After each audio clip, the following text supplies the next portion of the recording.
যখন এলো রে যেন খুশির বন্যা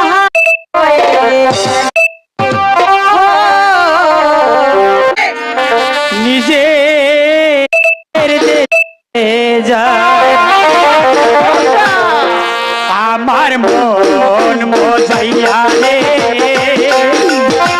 দিল মজাইয়া মুর্শিদ নিজে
আমার মন মজাইয়া রে দিল মজাইয়া মুর্শিদ নিজে দেশে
চাচা মাঝি ভাই, মনে হয় যাত্রী আইছে দেশে গিয়া ও মাঝি ভাই, ওই কেটাই গো ওই কেটা আরে ওই দিক থেকে রাখতেছে আমাকে একটু পার করে দিবে মাঝি ভাই? আমরা অন্যায় তো খুঁজতাছি আমরা অন্তরি পাই না কখন হয়ে গেলাম গা মাঝি ভাই, ওই বাচ্চা রে আচ্ছা ওই সর্বনাশ হয়েছে রে বাচ্চা কি হয়েছে আরে তার কথা তখন বেচার পারলাম না তাই সর্বনাশ চাচা বাচ্চা এখন কি করবি কি করবো আরে এই জন পড়ছে না মাঝি ভাই, পার করে দে বিপদ দাঁড়াবো তোমরা দয়া করে আমাকে একটু ওপারে পার করে দাও মাঝি ভাই। না না মাঝি ভাই, না, ও নামে তোমরা আমাকে আর ডেকো নাম, ওই নাম আমার হৃদয় থেকে মুছে গেছে মাঝি ভাই। ওই নাম ধরে তোমরা আমাকে ডেকে আমাকে আর কষ্ট দিবে না, আমাকে তোমরা আর অপরাধী করবে না মাঝি ভাই। আমি কাছে যাবো না আমি এই রাজ্য থেকে অনেকে দূরে চলে যাচ্ছি মাঝি ভাই, অনুগ্রহ করে তোমরা আমাকে একটু পার করে দাও মাঝি ভাই। ঠিক আছে যাবো না আপনার নৌকায় উঠে বসে আপনাকে পার করে দিচ্ছি মাঝি ভাই, মাঝখানে বসি দুইটা বসি বসবো তো অবশ্যই, কিন্তু একটি কথা, ঠিক আছে বলে আমি যখন খেয়াঘাটে আসতেছিল দূর থেকে তোমাদের কণ্ঠে অনেক মধুস্মৃতি শুদ্ধ একটি গান শুনতে পেয়েছি। তোমরা কি ও গানের একটি কলি আমাকে শোনাবে? বড় মধুর লেগেছিল। ঠিক আছে যাবো না আমরা গাচ্ছি আপনি বসে ভালো করে হালকে ধরিস আচ্ছা আচ্ছা জীবন যা যা মাঝি ভাইয়া যাও